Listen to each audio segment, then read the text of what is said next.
നമസ്കാരം. Senior professor doctor Suresh K Guptan, director AIMRC.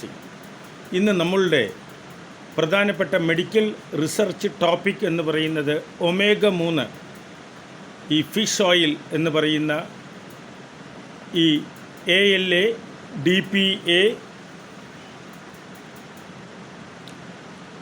എന്ന് നമ്മളൊക്കെ പറയുന്ന ഈ കാർബൺ, ഹൈഡ്രജൻ, ഓക്സിജൻ, ഈ ശരീരത്തിലെ കാർബണിൻ്റെ പ്രാധാന്യം, it is essential building blocks.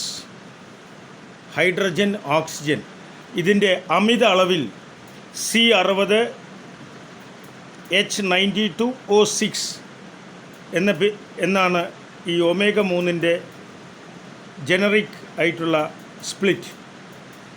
ഈ omega-3 പ്രാധാന്യത്തെപ്പറ്റി ലോകത്തെ പലർക്കും ഒന്നും അറിയില്ല. നമ്മൾ മീനെണ്ണ ഗുളിക എന്ന് പറഞ്ഞ് നമ്മൾ പലതും വാങ്ങിക്കഴിക്കുന്നു.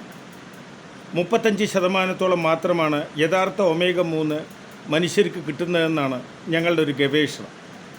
അതെന്തോ ആവട്ടെ, പക്ഷേ omega-3 നിങ്ങളുടെ ശരീരത്തിലുണ്ടാക്കുന്ന മാറ്റങ്ങൾ നിങ്ങൾക്ക് ചിന്തിക്കാവുന്നതിനും അപ്പുറത്താണ്. മിക്ക മാറാരോഗങ്ങളിലും, ഹൃദ്രോഗങ്ങളിലും, ക്യാൻസർ അടക്കം, രക്താർബുദമടക്കം omega-3 ശരീരത്തിൽ കുറവായിരിക്കും. ഈ 1:3 എന്ന് വേണ്ട ഈ omega-3 പലർക്കും കുറവായതുകൊണ്ടുള്ള അപകടങ്ങളിൽ ഏറ്റവും പ്രധാനമാണ് ഹൃദ്രോഗം അഥവാ ഹേർട്ട് ഫെയിലിയർ, 2 മസ്തിഷ്ക രോഗം, 3 omega-3 കുറഞ്ഞാൽ കാഴ്ചശക്തി കുറയൽ, 4 ഓർമ്മശക്തി കുറയൽ, 5 നിങ്ങളുടെ B12 അധികമുള്ള പല മനുഷ്യരുണ്ട്, മാംസാഹാരം അധികം കഴിക്കുന്നവർ.